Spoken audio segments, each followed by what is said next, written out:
Hello everyone, welcome to the channel the Zorav classes. मैं कपिल संडिले एक बार फिर से आप सभी का बहुत बहुत स्वागत करता हूं और आशा करता हूं कि आप सबकी पढ़ाई बहुत अच्छे से चल रही है और आप रेगुलरली जो है अपने गोल के पीछे जो है अच्छे से हार्ड वर्क कर रहे हैं। तो चलिए शुरू करते हैं। हम हमारा जो पिछला टॉपिक रहा है इंडिया फिजिकल मैप लोकेशन जो है उससे रिलेटेड कुछ क्वेश्चन हमने डिस्कस किए थे और कुछ कंफ्यूजिंग चीज थी, कुछ चीज़ें वो सॉर्ट आउट की। उसके बाद हमने कहा था कि हम नेक्स्ट पार्ट में जो है कुछ बची हुई चीज़ें उसके बारे में डिस्कस करेंगे और जो एक्सपेक्टेड क्वेश्चन है उसके बारे में जो है डिस्कस करने वाले हैं। चलिए नेक्स्ट क्वेश्चन, जल्दी से इस सेशन को स्टार्ट करते हैं नए क्वेश्चन के साथ, नेक्स्ट क्वेश्चन के साथ, पहले क्वेश्चन के साथ। तो first question is which is the national capital of India. Bharat की राष्ट्रीय राजधानी कौन सी है? ठीक है, which is the national capital of India. Bharat की राष्ट्रीय राजधानी कौन सी है? तो इसको आप बहुत इजीली आंसर दे सकते हैं। ठीक है, new Delhi is the national capital of India. ठीक है, इसके अलावा न्यू दिल्ली को जो है एनसीटी भी कहा जाता है, नेशनल कैपिटल टेरिटरी ये भी कहा जाता है। तो आप हमेशा देखते हैं कि जीएनसीटी, गवर्नमेंट ऑफ एनसीटी ऐसे लिखा मिलेगा। जो दिल्ली में वर्किंग है या दिल्ली गवर्नमेंट के अंदर वर्किंग है उनको उनके आई कार्ड पे जीएनसीटी लिखा मिलता है, ना कि दिल्ली। ठीक है, जीएनसीटी। उसके बाद कहीं दिल्ली लिखा मिलता है, यूनियन टेरिटरी नहीं लिखा मिलता। ठीक है, और आप एनसीआर की बात करते हैं तो NCR is different thing. NCR मतलब दिल्ली और उससे एडजेसेंट एरिया जहां दिल्ली का प्रभाव है। ठीक है, उसको एनसीआर कहते हैं। NCR is not Delhi. ठीक है, एनसीआर के अंदर अगर देखा जाए तो हरियाणा के बहुत सारा पार्ट हो जाता है, यूपी, राजस्थान, इनका पार्ट आ जाता है। ठीक है, तो NCR is different thing and city is exclusively use for Delhi. ठीक है, तो भारत की राजधानी कौन सी है? नई दिल्ली है। तो भारत की राजधानी नई दिल्ली। इसका एक और नाम, एंशियंट नाम आपसे पूछे तो वो है इंद्रप्रस्थ। ठीक है, इंद्रप्रस्थ इस जो पुराना नाम है इसका माना जाता है। और ये रिवर के किनारे पे है जिसका नाम है उसका नाम है Yamuna. Yamuna river it is situated at the coast of Yamuna and the ancient name of river Yamuna is Kalindi. ठीक है, and Yamuna is the largest tributary of Ganga.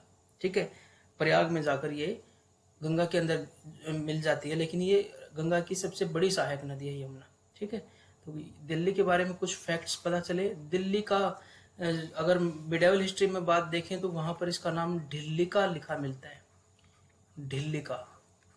ठीक है, और तोमर शासकों ने जो है इसका एस्टेब्लिश किया था उस समय पे।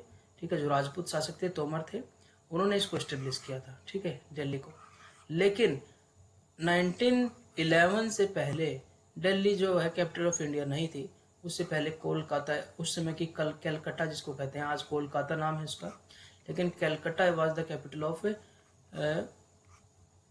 उपनिवेशिक भारत जो था उस समय पे उसका कैपिटल थी। और 1911 में जो है 1911 में जो है शिफ्ट कर दिया गया कैपिटल को न्यू दिल्ली के रूप में। ठीक है, और इसको डिजाइन करना शुरू किया गया। ठीक है, तो लुटियंस दिल्ली बोलते हैं। तो लुटियंस दिल्ली जो उस समय पे डिजाइन की गई दिल्ली है, जो सेंट्रल दिल्ली का पार्ट है उसको कहते हैं।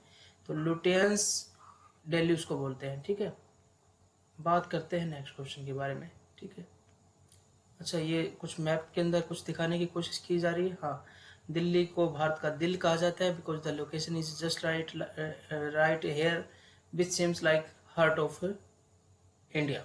ठीक है, और भारत की राजधानी भी है।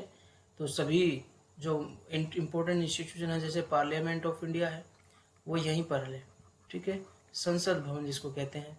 ठीक है, इसके अलावा गेटवे ऑफ इंडिया गेट यहाँ पे है, दिल्ली के अंदर ही। एक गेटवे ऑफ इंडिया है, वो कहाँ पर है? गेटवे ऑफ इंडिया भी एक इम्पोर्टेंट क्वेश्चन बन जाता है क्योंकि कंफ्यूजिंग कर देता है। Gateway of India is in Mumbai. ठीक है, वहां पर है मुंबई में। और एक और बात ध्यान रखनी है, भारत की कॉमर्शियल कैपिटल किसे कहा जाता है? वो मुंबई को कहा जाता है। इसको थोड़ा ध्यान रखेंगे, ये सब क्वेश्चन भी क्रिएट किया जा सकता है। नेक्स्ट क्वेश्चन पे बढ़ते हैं। Southern most Himalayas are known as what. जो साउदर्न मोस्ट हिमालयाज है, हिमालय देखिए 3 पार्ट में डिवाइडेड हमने पढ़े हैं। तो दक्षिण हिमालय के नाम से किसको कहा जाता है? ठीक है, उसका नाम क्या है? तो हिमालय 3 पार्ट में है, अगर नॉर्थ की तरफ से बढ़ते हुए चले, ठीक है, 3 पार्ट में जो है हिमालयाज आपको दिखाई देंगे। तो फर्स्ट पार्ट है उसको ग्रेटर हिमालय कहा जाता है। Another name is Himadri. ठीक है, हिमाद्री, वृत हिमालय आपको सुनने में आएगा किसमें? हिंदी में। और इसके अलावा इसको इनर हिमालय भी कहा जाता है, इनर हिमालय भी कहा जाता है। अब जो दूसरा पार्ट है उसको लेसर हिमालय कहा जाता है। इसके अलावा इसको हिमाचल भी कहा जाता है और इसको मिडल हिमालय भी कहा जाता है। ठीक है, इतने सारे नाम है इसके। उसके बाद जो साउदर्न मोस्ट है उसको शिवालिक कहा जाता है, ध्यान रखेंगे, शिवालिक हिमालय। ठीक है, ऊपर से नीचे की तरफ जाएंगे तो उनकी हाइट घटती जाएगी। ठीक है, तो हमसे पूछा क्या है, दक्षिण हिमालय के रूप में किसे जाना जाता है, तो हिमाद्री तो नॉर्दर्न मोस्ट हो गया, हिमाचल मिडल वाला हो गया, सह्याद्री तो वेस्टर्न घाट को कहते हैं, और हमारा आंसर आ गया Shivalik. Shivalik is the southern most Himalayas. ठीक है, अब इसमें भी एक बार देख लेते हैं, वही बात आ गई है। तो ग्रेटर हिमालय तो सबसे ऊपर वाला पार्ट हो गया। उसके बाद ये वाला पार्ट जो है वो ये इनर हिमालय, ग्रेटर हिमालय और हिमाद्री तीनों एक ही नाम है। ये बीच वाला मिडिल हिमालय है, इसको लेसर हिमालय भी कहा जाता है और इसको हिमाचल भी कहा जाता है। And the southern most part, this part is called as Shivalik. ठीक है, इसको आउटर हिमालय भी कहा जाता है। तो इसके कई नाम हो सकते हैं। अब देख कहता है कि सह्याद्री के नाम से किसको जाना जाता है। ठीक है, सह्याद्री जो है किसको कहा जाता है, अरावली को कहा जाता है, या वेस्टर्न घाट को, या हिमाद्री को, या ईस्टर्न घाट को। ठीक है, तो आप पेनिनसुलर इंडिया के अंदर देखेंगे तो हिमाद्री तो वैसे ही कट जाएगा क्योंकि हिमाद्री तो हिमालय को कहा जाता है। अब हमारे पास जो ऑप्शन बच गए हैं, अरावली को नहीं कहा जाता है, हमारे पास ईस्टर्न और वेस्टर्न घाट में देखना है। तो आप देखेंगे पेनिनसुलर इंडिया में यहाँ पर कुछ हाईलैंड्स है, कुछ पर्वत दिखाई देते हैं, और यहाँ पर भी कुछ कटे कटे से पर्वत ऐसे दिखाई देते हैं, क्योंकि यहाँ बहुत सारी रिवर फ्लो करती है। ये रेगुलर इतनी ज्यादा नहीं है, लेकिन यहाँ पर जो है ये रेगुलर आपको दिखाई देंगे। This part is called as western Ghat या पश्चिमी घाट, इसको ईस्टर्न घाट कहा जाता है। This western Ghat are called as Sahyadri. ठीक है, तो हमारा सही आंसर हो गया B. B option is the right answer. Next question is, चलिए इस मैप में हमारे लिए कुछ नहीं है, यहाँ पे देखते हैं। पाक straight lies between the countries. पाक स्ट्रेट कौन से देशों के बीच में है। ठीक है, पाक स्ट्रेट को पाक जल डमरू मध्य भी कहा जाता है। ठीक है, पाक जल डमरू मध्य। ठीक है, तो पहले तो हमको समझना है कि स्ट्रेट क्या होता है। ठीक है, तो स्ट्रेट वो वाटर बॉडी है, ठीक है, जो दो लैंड बॉडी को, मान लीजिए ये लैंड है और ये लैंड है, इनके बीच में जो वाटर बॉडी है जो इसको कनेक्ट करती है। ठीक है, तो इधर इंडिया है और इधर एक और कंट्री है जिसके साथ जो है ये कनेक्ट करती है, पाक स्टेट। ठीक है, तो यहाँ श्रीलंका है। ठीक है, श्रीलंका और इंडिया को जो जो कनेक्ट करती है उनके बीच में स्थित है पानी की जल संधि जिसको बोलते हैं, इसको जल संधि भी कह देते हैं। ठीक है, तो ये जल संधि किस किस को जोड़ती है, भारत और श्रीलंका को जोड़ती है। तो हमारा सही आंसर तो ये हो गया। लेकिन एक और कंसेप्ट होता है कि दो वाटर बॉडी है। ठीक है, ये वाटर बॉडी है, इनके बीच में एक लैंड बॉडी जो है जो इनको कनेक्ट करती है समुद्र के अंदर ऐसे ही, उसको इस्थमस कहते हैं। ठीक है,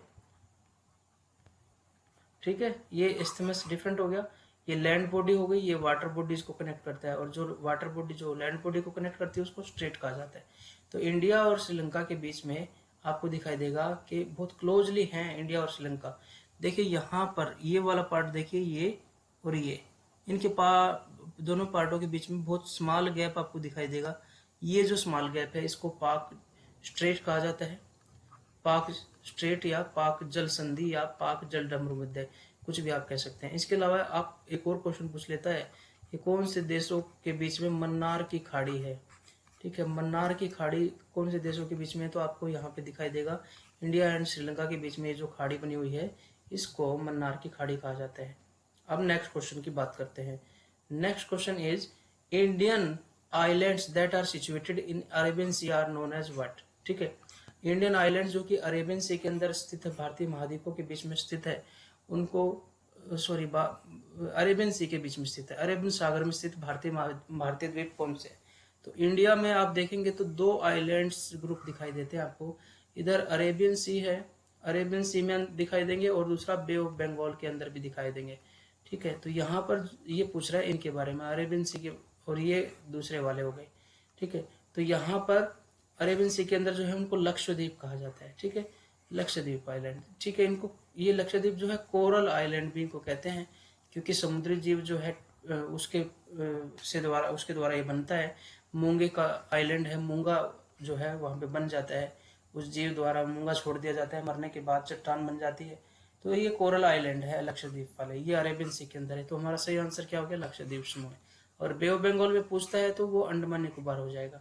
ठीक है, छागोस आइलैंड जो है ना वो साउथ यहाँ नीचे की तरफ है। ठीक है, छागोस आइलैंड जो हुआ इंडिया का पार्ट नहीं है, वो जो है ब्रिटेन और अमेरिका जो है दोनों द्वारा एडमिनिस्ट्रेट किया जाता है। वहां पर उन्होंने अपनी न्यूक्लियर मिसाइल वगैरह रखी हुई है। अब देखिए, the oldest mountain range in India is the, तो भारत के अंदर जो सबसे पुरानी पर्वत श्रृंखला है वो कौन सी है? तो हम जानते हैं कि हिमालय तो नवीन बलित पर्वत है, नए हैं, सबसे यंगेस्ट माउंटेन्स में अंदर काउंट होते हैं पूरे वर्ल्ड के अंदर। ठीक है, सतपुड़ा भी पुराना ही है क्योंकि ये एंशियंट इंडियन गोंडवाना लैंड का पार्ट है, तो सतपुड़ा भी पुराने ही है, हालांकि इतने पुराने नहीं है। ये ध्यान रखना, सतपुड़ा वाले जो है और वेस्टर्न घाट भी इतने पुराने नहीं है। तो ओल्डेस्ट अगर काउंट करें इंडिया के अंदर आर द अरावलीज, और ये ओल्डेस्ट है इसलिए इतने ज़्यादा डिग्रेडेड है कि इनका साइज छोटा हो चुका है। रेमिनेंट्स ऑफ माउंटेन्स है, माउंटेन्स के बस बचे हुए अवशेष दिखाई देते हैं। ठीक है, तो आपको यहाँ पर अरावली रेंज देखिए, यहाँ कहाँ पर है, दिल्ली से शुरू होकर राजस्थान तक अरावली रेंज के सिम्टम आपको जो वो दिखाई देंगे, आपकी चट्टानें दिखाई देंगी। ठीक है, अब बात करते हैं नए क्वेश्चन की। India has an area of about, Bharat का क्षेत्रफल कितना है? ठीक है, तो भारत का क्षेत्रफल देखिए, ये जो आपको मिलियन स्क्वायर किलोमीटर है, 2.32 मिलियन स्क्वायर किलोमीटर, बहुत सारी चीजें दी गई है। ठीक है, तो यहाँ पर आपको एक ही ऑप्शन ध्यान रखना है, 3.28 million square kilometre is the ये। ठीक है, 32 लाख और उससे ज़्यादा जो है वर्ग किलोमीटर जो है टोटल हमारा जो है इंडिया का क्षेत्रफल, पूरे वर्ल्ड का ये क्षेत्रफल का, पूरे लैंड वर्ल्ड के लैंड का ये 2.54% ही है, ये भी ध्यान रखना है। और India 7th largest country in the term of area है। ठीक है, और वो लार्जेस्ट कंट्री और कौन कौन सी उनके लिए जो है, ये वाला जो है एक हिंट है जिससे आप याद रख सकते हैं। ठीक है, Russia, Canada, USA, China, Brazil, Australia and India. तो 7th लार्जेस्ट है। इनसे लार्जेस्ट अगर देखना है तो इस सीक्वेंस को याद रखिए, इसको रकुकबाई नाम से आप याद रख सकते हैं। और ये जो टर्म दी हुई ना 1.02 बिलियन, ठीक है, ये जो है टर्म जो है आपको इतनी इंपॉर्टेंट नहीं है, चलिए इसको इसके अंदर नहीं रखते हैं फिलहाल, हम 3.28 मिलियन वर्ग किलोमीटर ही रखते हैं। चलिए नेक्स्ट क्वेश्चन है, ग्रेटर हिमालय के रूप में किसे जाना जाता है? ग्रेटर हिमालय यानी कि वृहत हिमालय। ठीक है, और इसको इनर हिमालय भी कहा जाता है। ठीक है, हाईएस्ट रेंज है ये, इसी के अंदर जो है वो कंचनजंगा और जो हिमालय की जो रेंजेस हैं जो नेपाल के अंदर सागर माथा जिसको कहते हैं, क्या नाम है उसका, माउंट एवरेस्ट। ठीक है, तो उसके अंदर ही है। तो ग्रेटर हिमालय को एक और नाम दिया गया है हिमाद्री। वेरी इंपॉर्टेंट क्वेश्चन है ये, बहुत ज़्यादा इंपॉर्टेंट क्वेश्चन है, तो ये नाम दिया गया है। उससे नीचे वाले को हिमाचल कहते हैं और उससे नीचे यानी कि साउथ की तरफ शिवालिक। सह्याद्री जो है वो वेस्टर्न हिमालय को कहा जाता है। ठीक है, बार बार रिपीट करने की जरूरत नहीं है, बहुत बार रिवाइज हो चुका है। नेक्स्ट क्वेश्चन पे बढ़ते हैं। अब देखिए, क्षेत्रफल की दृष्टि से भारत का सबसे बड़ा राज्य कौन सा है? तो क्षेत्रफल यानी कि area, largest state in the India in term of area is the Rajasthan. ठीक है, Rajasthan is the largest in term of area. उसके बाद अगर सेकंड लार्जेस्ट पूछता है तो सेकंड लार्जेस्ट जो है ये मध्य प्रदेश है, और अगर थर्ड लार्जेस्ट आपसे पूछता है तो महाराष्ट्र है, एंड द फोर्थ लार्जेस्ट अगर it is asked then it is Uttar Pradesh. ठीक है, लेकिन अगर इन टर्म ऑफ पॉपुलेशन आपसे पूछा जाए तो उत्तर प्रदेश आंसर आ जाता है। ठीक है, लेकिन इसका आंसर हमारा क्या है, राजस्थान। नेक्स्ट क्वेश्चन इज, चलिए यहाँ पर एक बार मैप में देख भी लेते हैं। तो लार्जेस्ट है राजस्थान। ठीक है, उसके बाद है मध्य प्रदेश सेकंड। तो first largest Rajasthan, second largest is Madhya Pradesh, third largest is Maharashtra and the fourth largest is Uttar Pradesh. ठीक है, तो ये एरिया के हिसाब से हम देख रहे हैं। और लार्जेस्ट यूनियन टेरिटरी देखे तो लद्दाख है, स्मॉलेस्ट यूनियन टेरिटरी देखे तो लक्षद्वीप है, स्मॉलेस्ट स्टेट आपसे पूछता है तो वो गोवा है, लेकिन अगर smallest state in term of population पूछे तो वो सिक्किम है। सबसे ज़्यादा जो पॉपुलेशन डेंसिटी है वो किसके अंदर है, वो बिहार के अंदर है। Second population density West Bengal में है सबसे ज़्यादा, और अगर से आपसे पूछे सबसे कम जो पॉपुलेशन डेंसिटी है तो वो अरुणाचल प्रदेश के अंदर है। ठीक है, तो ये सारे क्वेश्चन जो है स्टैटिक जीएस भी है, लेकिन ये तो आपके बिल्कुल एनसीईआरटी में भी ऐसी चीज़ें दी हुई हैं पॉपुलेशन के चैप्टर में। अब देखिए river Narmada fall into, Narmada river जो है वो किस में जाके गिरती है? क्या वो हिंद महासागर के अंदर गिरती है क्या? ये हिंद महासागर है, ठीक है, इंडियन ओशियन। उसके बाद है अरेबियन सी या बे ऑफ बंगाल या पाक स्टेट, ठीक है। तो आपको रिवर नर्मदा और तापी का ध्यान रखना है कि ये वेस्ट फ्लोइंग रिवर है, 2 रिवर्स हैं, वेस्ट फ्लोइंग है, और इन पर बहुत ज़्यादा क्वेश्चन पूछा जाता है। ज़्यादातर पेनिनसुलर इंडिया की जो रिवर है वो ईस्ट फ्लोइंग है, लेकिन ये 2 रिवर हैं जो वेस्ट की तरफ जाती है। और इंडिया के वेस्ट में अगर आप देखेंगे तो यहाँ पर अरेबियन सी है, ठीक है, अरेबियन सी में नर्मदा रिवर जाके गिर जाती है, ना कि बे ऑफ बंगाल में। देखिए नेक्स्ट क्वेश्चन, एक बार इसको दिखा भी देते हैं मैप के माध्यम से, आप इसको समझ भी पाएंगे। रिवर्स ऑफ इंडिया, देखिए एक रिवर तो ब्रह्मपुत्र भी दिखाई दे रही है, ठीक है। ब्रह्मपुत्र को जो है तिब्बत में सांगपो रिवर कहा जाता है, और ये नामचा पर्वत से जो है एकदम से जो है राइट एंगल पे मुड़ जाती है। और उसके बाद यहाँ पर इसको कहा जाता है दिहांग, दिहांग गोर्ज कहते हैं इसको, जो एक खड्डा बनाता है नामचा पर्वत के पास, इसको दिहांग गोर्ज कहा जाता है, ठीक है, महाखड्ड हिंदी में कहते हैं। इधर से एक दिबांग रिवर आके इसमें मिल जाती है, और असम के अंदर इसका नाम पड़ जाता है क्या? ब्रह्मपुत्र रिवर। अब देखिए ये गंगा रिवर है, ये भी बे ऑफ बंगाल में ही जा रही है फाइनली।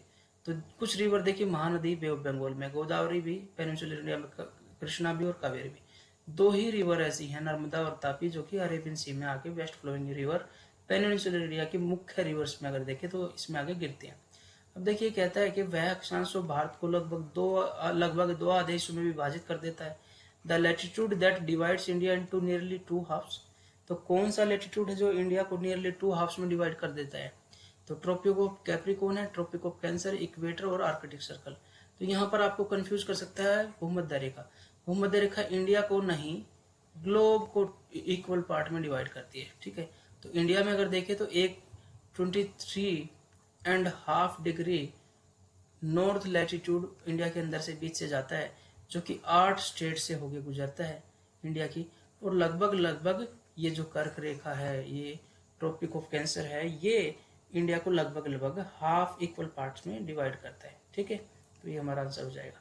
तो ये हमारे कुछ क्वेश्चंस थे, ठीक है, 10 क्वेश्चंस थे जो कि हमने डिस्कस किए। तो आई होप कि आपको ये हेल्पफुल होंगे। कुछ और क्वेश्चन जो है वो नेक्स्ट जो है जैसे ही नई क्लास आती है उसमें भी डिस्कस किए जाएंगे, लेफ्ट ओवर क्वेश्चंस जो खास तौर से है, और फिर कॉम्बिनेशन करके इस पार्ट का टेस्ट लिया जाएगा, ठीक है। और कुछ टेस्ट गूगल मैप पे आपको दिया जाएगा इससे रिलेटेड, उसको आप अटेम्प्ट कर सकते हैं, ठीक है। तो ये एक अच्छा रिवीजन हो गया, कुछ रिवीजन खुद भी कीजिए और कुछ क्वेश्चन आपको और प्रोवाइड करेंगे। तो आपका टॉपिक बिल्कुल विद इन हैंड होना चाहिए, पूरी ग्रिप होनी चाहिए इसके ऊपर। कोई क्वेश्चन जो है, हमारा पर्पज जो है वो ये है कि आप क्वेश्चंस को तैयार कर लेते हैं, लेकिन उस क्वेश्चन का आंसर एग्जाम में जाके गलत ना करें। एग्जाम में जाके अगर आंसर गलत कर देते हैं आता हुआ क्वेश्चन, तो आपके सिलेक्शन के चांसेस जो है वो कम हो जाते हैं। सिलेक्शन के चांसेस आपके तभी कम होते हैं जब आप उस पेपर को, उस पार्ट को अच्छे से अटेम्प्ट नहीं करते हैं, तो आपके सिलेक्शन के चांसेस जो है बहुत ज़्यादा कम हो जाते हैं।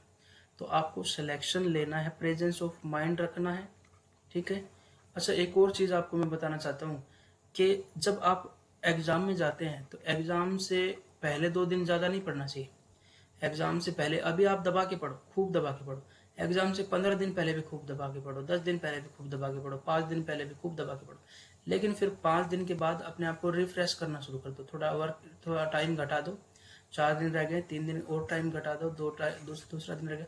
पहले दिन तो बहुत ही कम पढ़ना चाहिए, पहले दिन आप क्वेश्चन सोल्व कीजिए बस, ज़्यादा थ्योरी में मत घुसिए, ठीक है। इसलिए यहाँ तक आपको दबा के पढ़ना है। उसके बाद यहाँ अपने क्वेश्चन सोल्व करने हैं बहुत ज़्यादा, ठीक है, ताकि आपका माइंड रिलैक्स हो जाए, आपके माइंड में जो है ज़्यादा डाटा ना भरे, आपके अंदर थोड़ा सा रिलैक्सेशन फील हो।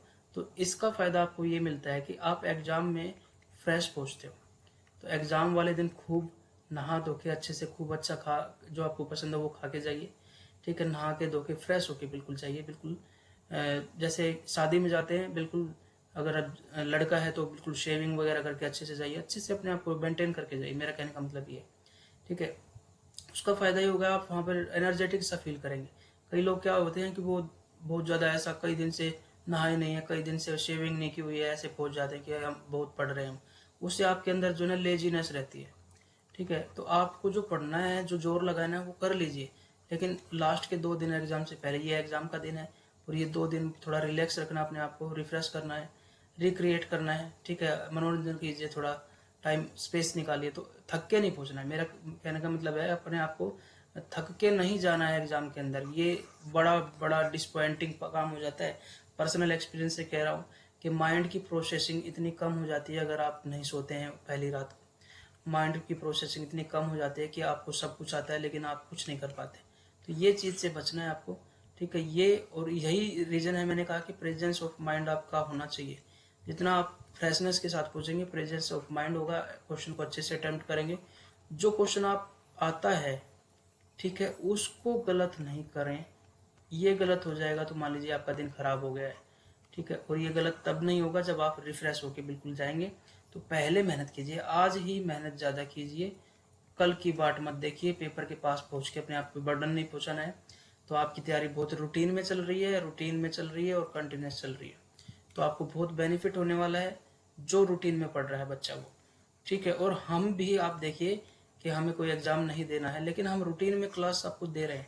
वो इसी वजह से है कि जो रूटीन में पढ़ रहे हैं ना, उनसे ही उम्मीदें हैं, वही हमें पता है कि वही सक्सेसफुल होंगे और उन्हीं के लिए हम भी मौजूद हैं, हम मेहनत कर रहे हैं। तो रूटीन में आप भी पढ़िए, ठीक है, और आपको बहुत सक्सेस मिलने वाली है। चलिए मिलते हैं एक नए वीडियो के साथ, तब तक के लिए अपना ध्यान रखिए, अपना खुश रहिए, अच्छा से खाइए पिए, अच्छी पढ़ाई कीजिए, अपने आप को जो है और ज़्यादा काबिल बनाइए, पिछले कल के कंपैरिजन में और अच्छा और ज़्यादा सॉलिड बनाइए अपने आप को, अपनी तैयारी को। मिलते हैं नई वीडियो के साथ, तब तक के लिए अपना ध्यान रखिए। जय हिंद, जय भारत।